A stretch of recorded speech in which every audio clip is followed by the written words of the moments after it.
What's up, YouTube? Chanthy6 here, bringing you another Pokemon Showdown battle. Today we have a UU battle against a guy on the Pokemon Showdown server. As you can see, his team is very hyper offensive, whereas my team is more well balanced.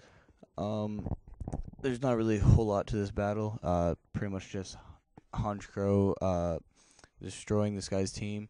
So I'm gonna go ahead and get into the battle.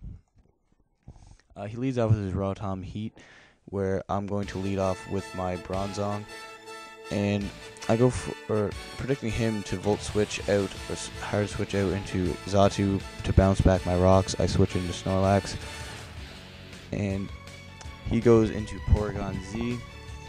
Knowing that these things are especially offensive, I go straight for the return, knowing that Snorlax is especially defensive, and get a nice solid chunk on his Porygon Z. And these things are usually choice in some way, so I switch out into Chandelure as I am immune to the Tri-Attack, and I go for the Shadow Ball, which is Choice Specs is going to hurt anything on his team, as it is Stab. And he switches out into Rotom, goes for the Thunderbolt, as I go for another Shadow Ball, taking him out. Now switches into Sharpedo to resist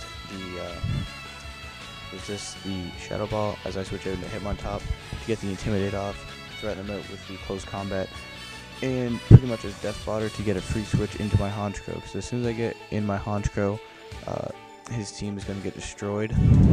So I go for the Close Combat, not caring if he wants to switch out into Xatu or Protect, as he goes for the Protect and then switches out into Xatu, who's going to quad resist the Close Combat. That does very little damage, and here I'm just going to stay in and go for another Close Combat, protecting the status of some kind, as he goes for the Thunder Wave. And again, I predict him to go for another status, expecting me to switch out, but I should have went for the Sucker Punch, predicting him just to take me straight out with the Psychic, but it does not going to matter, because here I get a safe switch in my Honchkrow, and he switches out, fearing the Brave Bird or something. I'm not sure, but it doesn't matter. I go for the Brave Bird anyways, taking out his Sharpedo, and now I'm at +1 in attack. Here, Flygon's probably choice, so I go for the Sucker Punch, wanting to outspeed it and take it straight out. From +1, it OHKOs it from full health, and now I'm at +2. I know he's going to go for the Protect to try to outspeed me for some reason, but I go for the Roost, predicting his Protect. So now I'm going to go for the Sucker Punch, knowing he has to go for an attacking move, as he cannot go for Protect again. So that brings me at +3, and it's a good game from here, because Xatu is not going to be able to take any hit I throw at it unless I use Superpower for some crazy reason. But I just go for the Brave Bird, knowing that it will OHKO it.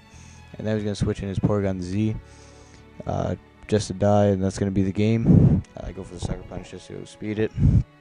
And that's pretty much just showing you what Honchkrow can do, and how you should always be prepared for Honchkrow. He's a very powerful threat, and once he gets at about +2, he's pretty much unstoppable unless you have some sort of priority over Sucker Punch. So I will be showcasing this team in a future video soon, so go ahead and comment, like, and subscribe, and I'll see you guys in the next video.